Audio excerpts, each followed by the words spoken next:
Hey, I'm going to show you a really, really beautiful herbal medicine cottage garden that was put together by one of my very favorite people. Let's get started.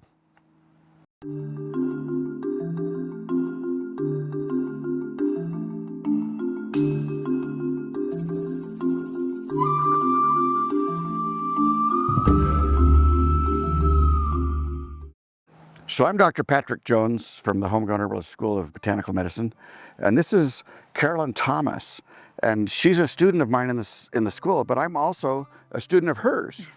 She has a fabulous YouTube channel, The Homesteading Family, and they also, her and her husband Josh Thomas, have a really great homesteading program called the School of Traditional Skills.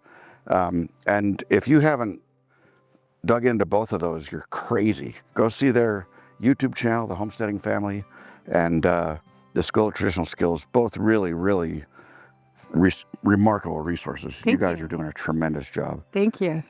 So anyway, she has this beautiful little herb garden, and we'll put a link up to sort of the first time we met this garden. Yeah.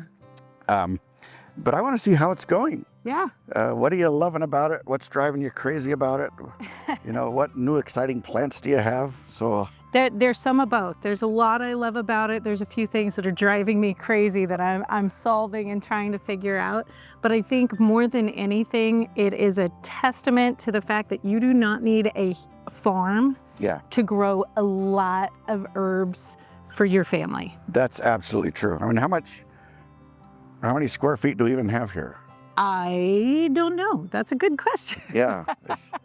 It's not a whole lot. Yeah. But it has, I think the last time I counted, it had like over 75 medicinal varieties packed into here. Yeah. And I keep tucking new ones in every year. So it's growing and it provides really well for our family. So what are the things that you're using the most? How many kids do you have? We have 11 kids. We now have one grandchild. Cutest kids in the world, by the way, in case you're wondering. I think so. I agree.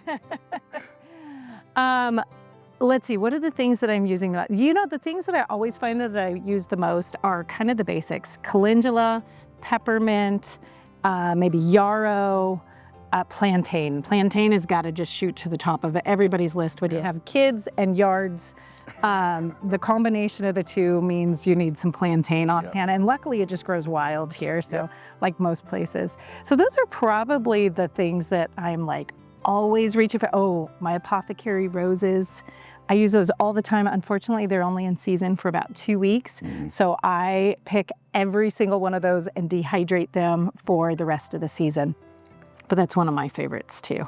So that's fantastic. Yeah. But you have, how many species you said, 75? Last time I counted, it was something like 75. And some of them, honestly, I don't even know what to do with yet. I love getting to learn herbs by getting them into the garden and just observing them for a while. I feel like, you know that moment where you're like, how do I memorize everything about all these herbs? When you get to just hang out with them and see how pretty they are and see what pollinators like them and smell them and touch them, all of a sudden it makes connecting all that other information really, I feel like it gives my brain an anchor. So there's things out here that I don't even know what to do with medicinally, and a lot of them that I do know and we use all the time. So yeah.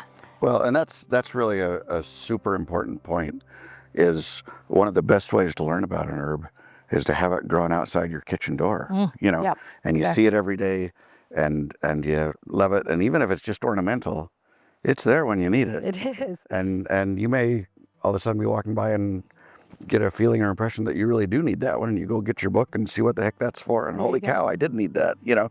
Well, I think that's too where I've really learned the benefit of knowing the herbal actions. We've talked about this a little bit, is because when you get to know an herb in your garden, you walk by and you maybe take a bite. We were just talking about vervain a minute ago, you know, and you stick that leaf in the mouth and you feel like, what is it doing to me?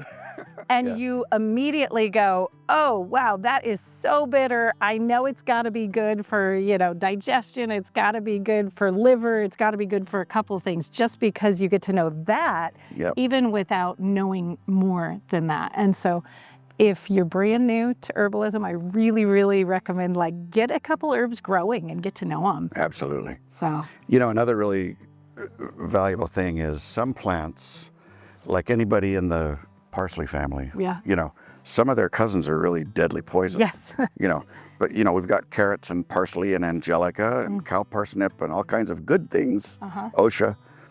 But we also have, you know, poison hemlock and water hemlock that'll kill you. Yeah. And having the one you know is safe in your garden is a way better idea than puttering in the woods and saying, gee, I bet that's angelica, and it's not, you know. Absolutely. We literally have water hemlock right here, right behind you, just a few feet. And so that's one that I'm always like, oh, I just know that I'm not going to forage that. You know, that anything in that family, I would never feel comfortable with it. But if I had it growing clear on the other side of the garden, I know it's the plant that I put in there on purpose. Yeah, so, exactly. Yeah, that's a good thought. And the other thing is just getting acquainted with them and knowing who they are. And if you do see them out in the wild, you know who they are. Yeah. Because they've been your neighbor for 10 years, you know. So it helps a lot with that. Good. So tell us what things, if someone was starting a cottage garden, what would your advice be? Oh, I think I would start with just a handful of herbs. I would not get 75 different plants in there. They're beautiful, but it's amazing how much just a few herbs can do. And you know, when you go look at an herb, you go look at its monograph or you know, the Materia Medica, and you see, wow, this herb does this and this and this and this. It's for real. They really do all those things, which means a handful of herbs can cover a whole bunch of different ailments that you have. So I would just start with a couple of things. If you're already using herbs, I'd try to just grow what it is that you're already reaching for. You know, that may or may not grow in your environment, but start growing those types of things. And, you know, for me as a gardener, even outside of the herbal realm, it's always important to me not to fight the environment too hard. So I don't try to grow things. If it doesn't want to grow here naturally and it doesn't thrive, I don't try it again. I'm not going to waste a lot of energy on it. So find things that thrive, learn all of its uses, and really get into it. And, you know, so many of our regular culinary herbs double as medicinal herbs. So things like your thyme and your oregano, that's a great place to start because you can throw them in dinner too. And I mean, literally every single spice you've ever heard of is almost without exception a fantastic medicinal plant. And not just sort of medicinal as a sideline, but rock star medicinals. You know, they're really amazing. You know, sage, thyme, coriander, you know, caraway, they all are amazing. Sage is in one of my top grabbed for herbs too, especially with little kids and mouth, you know, you're always having mouth problems or throat problems. And so it's just so easy to get that gargle into them or swish or something. And it helps so much. Anything to do with the digestive system. You know, it's really great for colic. It's really great for diarrhea. Oh, perfect. It's also really great for your brain. Improves memory, improves cognitive function, helps prevent and slow down neurodegenerative diseases. And it's delicious. And it tastes great. Like somebody knew what they were doing. It's very therapeutic for raw chickens. If you poke it in, they taste so much better. Turkeys, I mean. Cheese too. We infuse our milk for any goat cheese we make. We infuse it with sage as we're heating it up. Oh, it is so incredibly good. And it helps your digestion of that cheese right on down. So, So you said something really important about, you know, just starting with a few. And honestly, if you had 10 herbs, you could do just almost anything a regular family needs to do. You know, I mean, that's really true. And the cool thing about just having a few is the deep dive that you do. You know, if you have echinacea and you say, oh, that's my immune support herb, you know, for stimulating immunity when I get a cold or whatever. Well, that's one of a number of really important things that plant does. You know, it accelerates cartilage healing. It neutralizes snake venoms and spider venoms. I mean, it's an astounding plant on so many deeper levels that nobody ever talks about. And if you really got to know just those few kids before you add some more, you know, or add them, but get to know the few kids, you know, focus on a few at a time. That really is the way to do it. That's fantastic. I think so, because the fewer that you can really dive into, the easier it is to really get to know them. Again, it's that anchoring that information in your brain. You know, herbalism is just such a huge topic. There's so much to learn. So the more that you can just like have things to connect it to in your mind. I don't know about you guys, but that's what I need. I remember starting to study herbalism and I was like, wow, this book is thick. You know, there's no way I'm just gonna memorize this. But starting to get to know each herb and a few things about it, and then you're like, oh, and it does this. That's a lot easier to remember than, oh, this whole nother herb that has these whole other properties and these whole other things. And so that's, I think, just really good. There's a saying, memory is usage. Oh, there you go. You know? Yeah. And if you're using it and applying it and doing it, Yep. you don't have to remember it. It just gets it just gets into your formatting of your brain, you know, and that's what I do for this. Yeah. You know, we had a little granddaughter that got stung by a bazillion hornets a little while ago, and her 12-year-old brother ran out to the plantain patch. Yep. You know, because that's what you do. Yep. You know, and so it just becomes part of your life and behavior that's what you do, and you're not remembering lists of things. Yeah. You just do this when you need it. Yeah. Yeah, well, you don't think about that when you're in the kitchen. You know, you don't have to think too hard about, well, what am I going to grab to throw in the stew? You just know what to do, and it just becomes the same thing when you're using it. Yeah. Yeah. So, one last question. If you could do something different, what would you do different? I would never plant borage in my cottage garden. That's the one thing. People are always watching it. Here we are, we're in North Idaho, so we have a lot of benefit that we have hard winters, and so it kills back a lot. So people are always watching, they're like, oh my gosh, that plant's gonna take over. I'm like, no, it's not, don't worry about it, it's okay.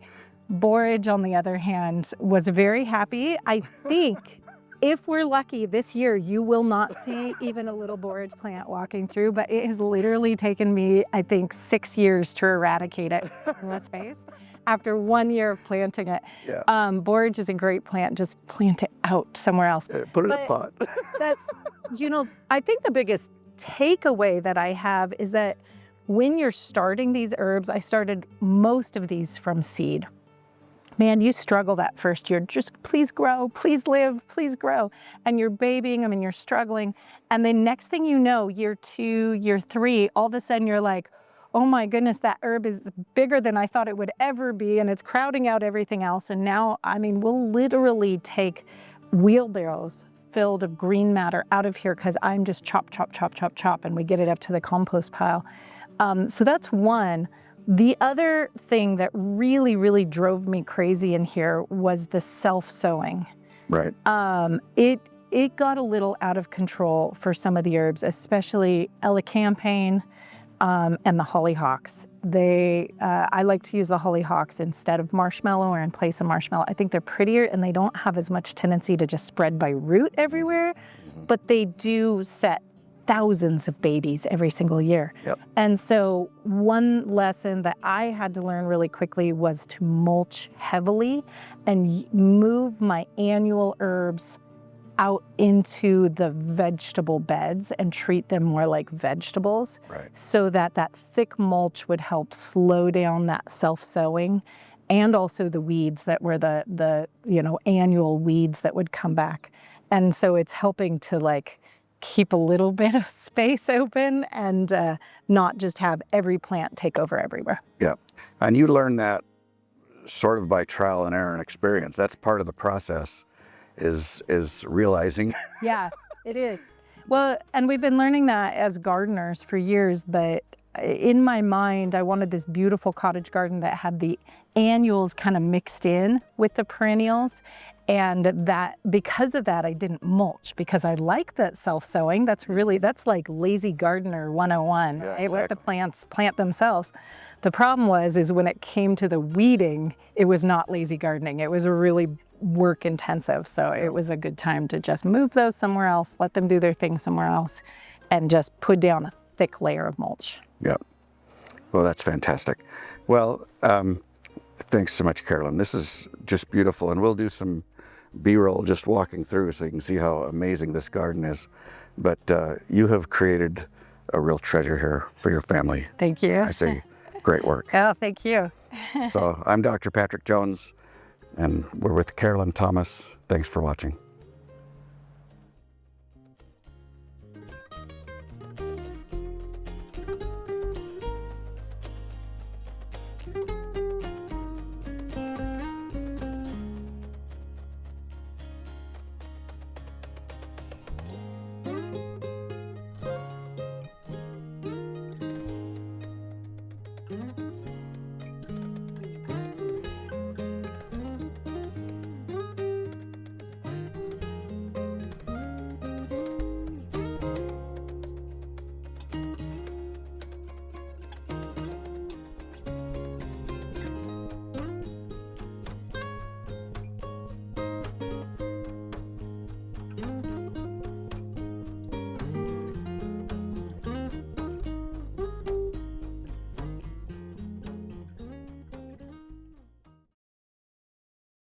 you.